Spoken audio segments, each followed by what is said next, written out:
Hello friends and welcome to the Exams Made Simple for the Hindu analysis of 14th of July 2026. 14 July 2026 the Hindu newspaper analysis देखेंगे। शुरू करेंगे आज के newspaper analysis को। क्या क्या हम देखने वाले हैं थोड़ा सा मैं पहले आपको एक झलकी दिखा देता हूँ। तो जैसा कि आप देख पा रहे होंगे यहाँ पे द हिंदू का एनालिसिस। आज हम जो देखेंगे न्यूज़ आर्टिकल्स वो थोड़ी आप पहले यहाँ देख लो और न्यूज़पेपर से मैं आपको बता दूंगा। एआई इन कोर्ट्स के बारे में देखेंगे, सेक्शन 69A के बारे में जानेंगे, वंदे मातरम का प्रोटोकॉल चेंज किया गया है वो हम देखेंगे, साउथ चाइना सी पीसी अवार्ड कल हमने आपको बताया था, थोड़ा सा मैं फिर आपको बताने की कोशिश करूँगा। हीलियम बैन के बारे में भी मैंने कल आपको बताया था। ग्लोबल लिवेबिलिटी इंडेक्स आया है उसके बारे में बताएंगे। एयरएंडल 1 कल ये न्यूज़ मैं बताई थी लेकिन थोड़ा वॉइस में इशू था इसलिए मैं दोबारा इसको आप बता दूंगा। एयरएंडल 1 एंड इसके अलावा जो आज का न्यूज़पेपर है द हिंदू एनालिसिस उसमें भी बहुत अच्छे न्यूज़ आर्टिकल्स हैं वो हम डिस्कस करेंगे। स्टार्ट करते हैं सबसे पहले रिटेल इन्फ्लेशन के बारे में। रिटेल इन्फ्लेशन 4.4% हो चुका है। इसमें दो चीज़ें हैं, एक तो रिटेल इन्फ्लेशन क्या होता है और किस में मेजर किया जाता है, और दूसरा हमारा कि इसमें टारगेट हमारा कैसे ओवरशूट हो गया है।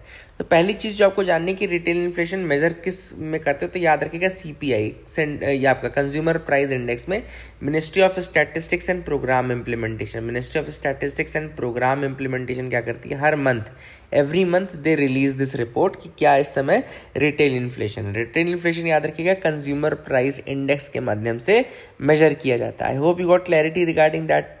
दूसरी चीज़ जो देखो यहाँ पे लिखा भी है measured as consumer price index, याद रखना this is the thing which is important. Inflation को हम मेजर करते हैं कंज्यूमर प्राइस इंडेक्स में। क्वेश्चन पूछा जा सकता है ना। कंज्यूमर प्राइस इंडेक्स के अलावा दूसरा कौन सा इंडेक्स होता है तो होलसेल प्राइस इंडेक्स भी होता है, बट होलसेल प्राइस इंडेक्स से अपन रिटेल इन्फ्लेशन नहीं मेजर करते हैं। ठीक है, I hope you got clarity.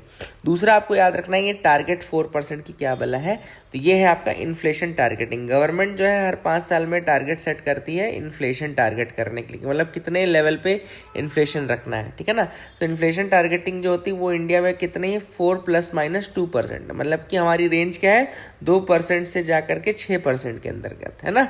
2 से 6 के बीच में रहना चाहिए रेंज। तो this is your inflation target. Inflation targeting जो हमारी है वो 4 ± 2% है। ठीक है, तो ये आपको याद रखना है।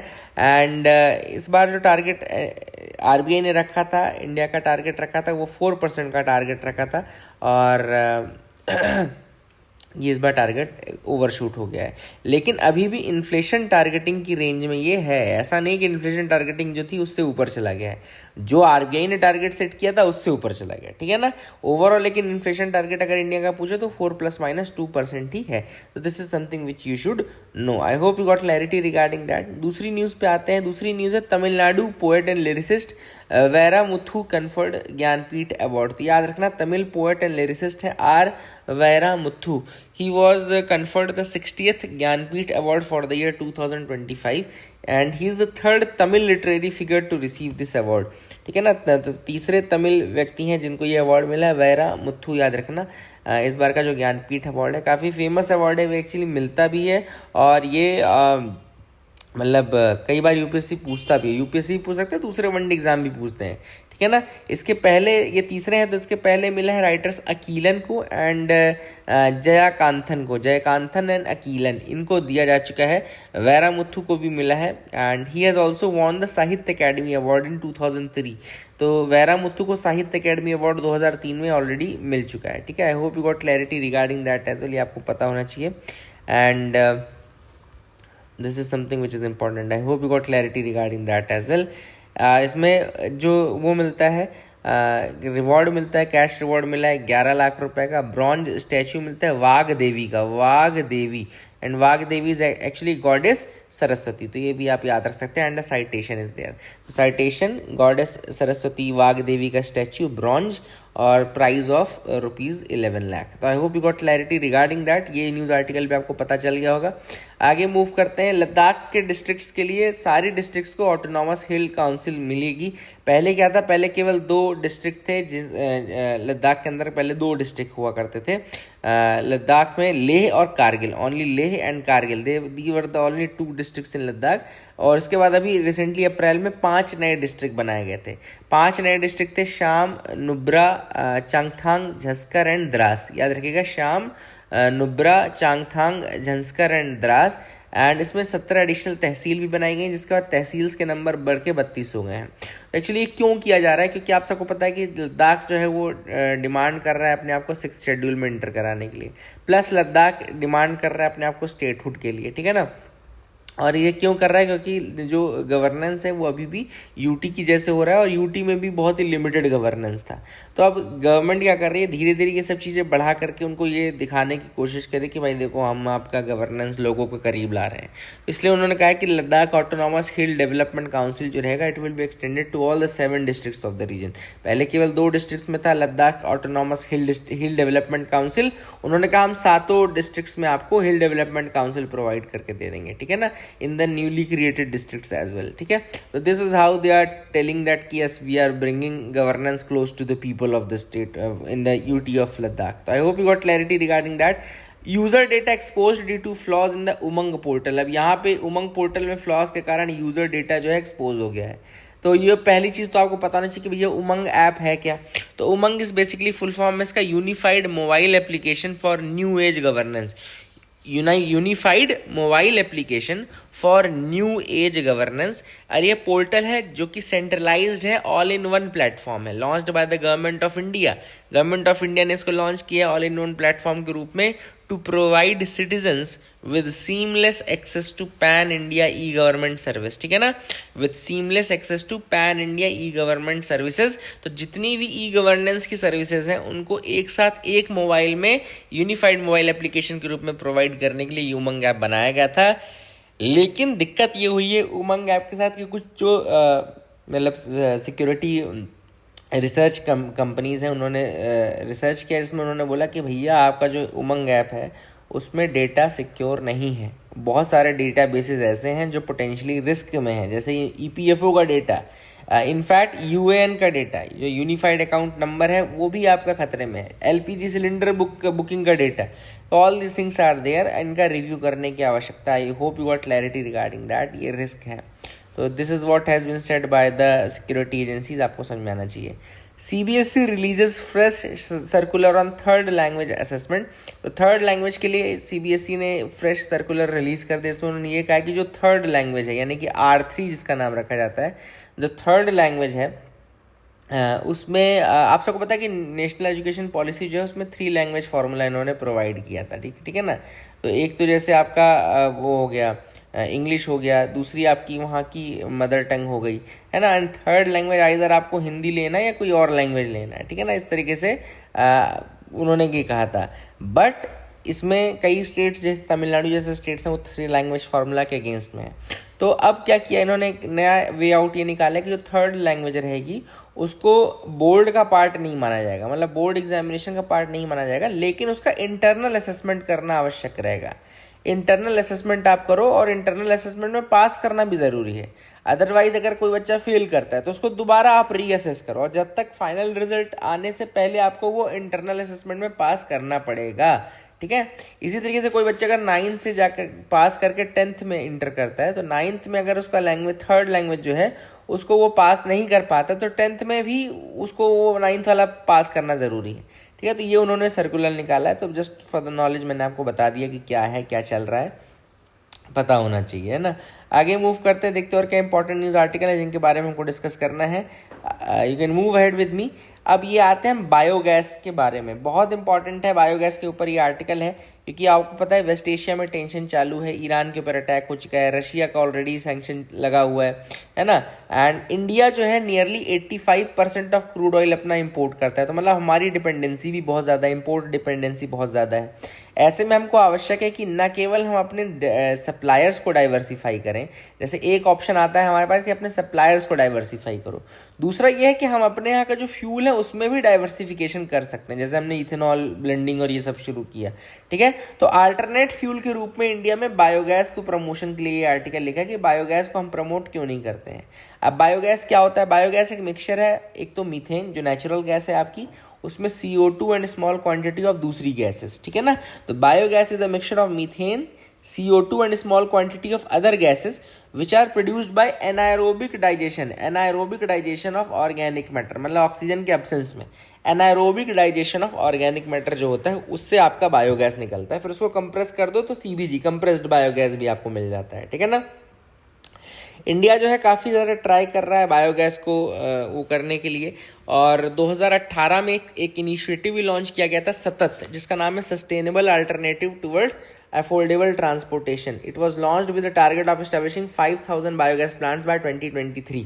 5000 बायोगैस प्लांट बनाने थे 2023 तक सतत के अंदर sustainable alternative towards affordable transportation, लेकिन केवल 132 ही बन पाए, है ना, 2026 तक। दूसरा एक गोवर्धन स्कीम स्टार्ट की थी जिसमें galvanizing organic bio agro resources Dhan, है ना, galvanizing organic bio agro resources Dhan था। It was also to increase the CBG यानी कि कंप्रेस्ड बायोगैस का प्रोडक्शन बढ़ाना था वेस्ट टू वेल्थ स्कीम के अंतर्गत, गोवर्धन, ठीक है। And this is the thing which is important. लेकिन प्रोग्रेस बायोगैस के फ्रंट में अभी बहुत कम रही है because of poor private investment. एक तो प्राइवेट इन्वेस्टमेंट बहुत ज़्यादा नहीं आया है, ठीक है ना, इसलिए जो फार्मर्स उनको क्रेडिट ही नहीं मिल पाया था कि टेक्नोलॉजी इंस्टॉल कर सकें। एंड गवर्नमेंट के थ्रू भी जो आई वो भी बहुत ज़्यादा इकोनॉमिकली वायबल नहीं थी, ठीक है। इसके अलावा ऑथर ने ये भी कहा है कि जो वर्ल्ड में अगर हम देखें तो 3 कंट्रीज ऐसी हैं, मतलब एक तो यूरोप वाला रीजन हो गया, प्लस चाइना हो गया और यूएसए हो गया, ये 90% of global biogas production control करते हैं। और यूरोप में सबसे अधिक जर्मनी हो गया, तो Germany is there in Europe, ठीक है। तो जर्मनी हो गया, चाइना हो गया, और अगर हम यूएसए देखें तो ये 90% के आसपास कवर करते हैं बायोगैस को, ठीक है। इंडिया कर सकता है, हालांकि 2023 में हमने एक पॉलिसी जो नेशनल बायोफ्यूल कोऑर्डिनेशन कमेटी है उसने अप्रूव की है। 2023 में ये बोला है उन्होंने कि भैया आपको जो कंप्रेस्ड बायोगैस है वो ब्लेंड करना ज़रूरी है, नॉर्मल गैस के साथ कंप्रेस्ड बायोगैस को ब्लेंड करना आवश्यक है। और उन्होंने ये भी कहा है कि इट वुड स्टार्ट एट 1%, मतलब कि 2026 के फाइनेंशियल ईयर में 1% आपको ब्लेंडिंग करनी है, और 2029 के फाइनेंशियल ईयर में आपको 5% तक ब्लेंडिंग को बढ़ाना है। तो ये भी इंपॉर्टेंट चीज़ है, बायोगैस जो है वो इस तरह से भी अब आपके यूज़ में आएगी। आई hope you got clarity. India Australia ने अभी यूरेनियम सप्लाई एग्रीमेंट किया है, तो उसके बारे में आपको बता दूं कि इंडिया ऑस्ट्रेलिया का जो यूरेनियम सप्लाई एग्रीमेंट है उसका मतलब क्या है। उसका सिंपल सा मतलब याद रखिएगा कि जो प्राइवेट ऑस्ट्रेलियन माइनिंग एंटिटीज़ हैं, प्राइवेट ऑस्ट्रेलियन माइनिंग एंटिटीज़ जो हैं, they will who are extracting uranium, they will be able to conclude commercial contracts with Indian private sector companies। Otherwise होता क्या है कि ऑस्ट्रेलिया जो है वो सबको नहीं यूरेनियम ट्रांसफ़र करती, वो केवल एनपीटी सिग्नेटरीज को ही करती है, यानी कि नॉन प्रोलिफरेशन ट्रीटी जिन्होंने साइन किया है केवल उन्हीं को करती है।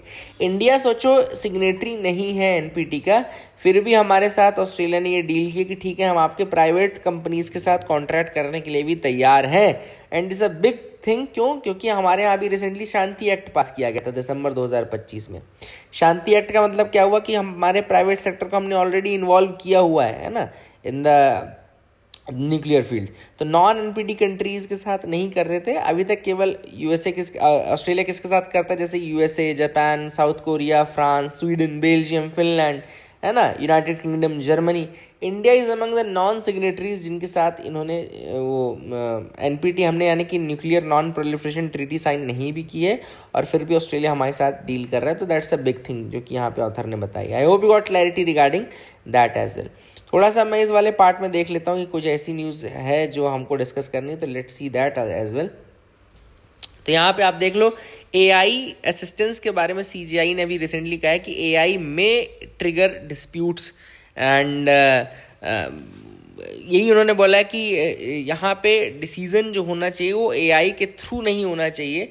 जस्टिस सूर्यकांत ने कहा है, उन्होंने कहा कि जो एआई है it may tries the disputes, it may organise evidences, it may translate, but once it was once parties equities against another it has started deciding. तो उन्होंने वही कहा कि भैया ब्लाइंड रिलायंस आपको नहीं करना है एआई के ऊपर, और you have to basically bail के केसेस में you don't have to use AI, है ना। तो ये सारी चीज़ें उन्होंने कहा है कि आप अपने से डिसाइड करो, एआई के मदद से डिसाइड मत करो, है ना। और कुछ हम देख लेते हैं ट्रांसलेशन रिसर्च के लिए जो उन्होंने बोला है, जो अपने टूल्स हैं सुप्रीम कोर्ट में, वो देख लेते हैं। यहाँ पे सुवास आपको दिख रहा होगा, ये दिख रहा है सुवास, तो सुवास देख लेना, AI translation of judgments into regional languages. तो एआई ट्रांसलेशन जो है जजमेंट्स का रीजनल लैंग्वेजेस के लिए सुवास है। सुपेस है एक AI रिसर्च असिस्टेंस फॉर जजेस। कोर AI है centre that evaluates AI tools for the judiciary. Core AI। E courts, यहाँ पे याद रखना कि AI के लिए जो कमिटी है मेनली वो ई कोर्ट्स कमिटी है जो कि डिसाइड करती है, ठीक है। सेक्शन 69A भी न्यूज़ में था, centre can block online content, है ना, तो याद रखना सेंटर जो है वो ऑनलाइन कंटेंट को ब्लॉक कर सकती है। ये सेक्शन 69A IT एक्ट 2000 के अंतर्गत आता है। हालांकि एक सेक्शन 66A भी था जिसमें जो श्रेया सिंघल केस 2015 में स्ट्रक डाउन हो गया था, वहीं पे 69A जो था वो अपहेल्ड किया गया था, ठीक है ना, तो ये भी आपको याद रखना है। तो सेक्शन 66A स्ट्रक डाउन कर दिया गया था, सेक्शन 69A जो है अपहेल्ड किया गया था। कमेंट सेक्शन में आप मुझे बताइएगा कि सेक्शन 66A है क्या। जस्ट सिंपल सा क्वेश्चन आपके लिए छोड़ रहा हूँ कि सेक्शन 66A क्या है। सेक्शन 69A मैंने आपको बता दिया कि सेंट्रल गवर्नमेंट जो है it can block the online content, ये ऑनलाइन कंटेंट को ब्लॉक करा सकते हैं ऑन एनी ऑफ द, जो आपका आर्टिकल 19 क्लॉज 2 में जो दिया गया ना उसमें किसी भी बेसिस पे, ठीक है ना। MHA ने 9 जुलाई को गाइडलाइन दी है वंदे मातरम प्रोटोकॉल में कि जगह अगर वंदे मातरम और जनगण मन दोनों गा रहे हैं आप लोग ऑफिस में, गवर्नमेंट ऑफिसेज इन सब में, तो आपको सबसे पहले वंदे मातरम गाना है, उसके बाद जनगण मन गाना है, ठीक है ना। एंड उसका प्रोनाउंसिएशन जो है वो बिल्कुल सही होना चाहिए। आनंद मठ बंकिम चंद्र ने 1882 में लिखी थी, उसमें ये चीज़ गाई गई थी, पहली बार वंदे मातरम लिखी गई थी, सॉरी, और पहली बार 1896 जो कांग्रेस का सेशन था 1896 का, उसमें गाया गया था। छोटा सा क्वेश्चन आपके लिए कि 1896 में जो सेशन हुआ था कांग्रेस का वो कहाँ हुआ था, that is the thing which is important. And Vande Mataram को 24 जनवरी 1950 में अकॉर्ड किया गया था equal status with the national anthem, ये भी आपको याद रखना है। और एंथम और इन सब की ड्यूटी जो है वो आर्टिकल 51A पहली ड्यूटी जो है उसमें ही मेंशन्ड है, याद रखिएगा। हमारी फंडामेंटल ड्यूटी में भी आता है नेशनल एंथम, नेशनल सॉन्ग्स को हमारे रिस्पेक्ट देना, तो ये याद रखना। ये कुछ फैक्ट्स मैंने लिख दिए हैं, ये बहुत इंपॉर्टेंट है यूपीएससी पॉइंट ऑफ व्यू से भी, तो ये आपको पता होना चाहिए। I hope you got clarity regarding that as well, है ना, आपको समझ में आ गया होगा। फिर यहाँ पर देख लेते हैं, यहाँ पे कुछ ऐसे खास नहीं है। इंडिया की पहली हाइड्रोजन ट्रेन हेमू, याद रखना इंडिया की पहली हाइड्रोजन ट्रेन हेमू है और ये चलेगी 89 किलोमीटर जींद सोनीपत कॉरिडोर हरियाणा में। 136 करोड़ में इसको पायलट किया गया है बाय द नदर्न रेलवेज, याद रखना। और one of the most powerful आप कह सकते हैं, 2400 किलोवाट में ये चलेगी एंड 75 किलोमीटर पर आवर की इसकी स्पीड रहेगी। And hydrogen per day operation जो यूज़ होगी उसमें 300 किलोग्राम होगी। इंडिया की पहली हाइड्रोजन ट्रेन है हेमू, याद रखना, this is the thing which is important. यहाँ पे आप देख सकते हैं फ्लैग ऑफ 17 जुलाई 2026 को जींद हरियाणा से किया जाएगा। मेकर्स इसकी Medha servo drives integration Ballard power system Canada के साथ इसमें वो किया गया है। एंड जैसा मैंने आपको जो फैक्ट्स बताए थे वो आपको बता दिया। आई hope you got clarity. Work कैसे करती है, तो फ्यूल सेल इसमें जो होती है कंप्रेस्ड हाइड्रोजन प्लस ऑक्सीजन से इलेक्ट्रिसिटी बनाती है ना, उसमें निकलता केवल वाटर वेपर एंड हीट है, जीरो एमिशन की है ये। And that is how it works. तो ये आप देख सकते हैं हेमू हाइड्रोजन पहली हाइड्रोजन ट्रेन है, ठीक है। India New Zealand strategic partnership, first prime minister visit in 40 years, India के प्राइम मिनिस्टर गए वहाँ पे पहली बार 40 साल में। And road map to 2030 has been adopted, है ना। Defence maritime cooperation mutual logistic support agreement, ये सब हमने किया है। सिक्योरिटी हमने counter terrorism narcotic cyber crime में किए हैं। एग्रीकल्चर में productivity partnership kiwi fruit apple honey dairy cooperation, है ना, ये सारी चीज़ें हमने की, ऑब्वियस सी बात है। और न्यूजीलैंड ने हमारी यूएनएससी की बिड को भी एक्सेप्ट किया कि हाँ भाई यूएनएससी में आपको परमानेंट मेंबरशिप मिलनी चाहिए। तो these things are there, I hope you got clarity regarding that as well.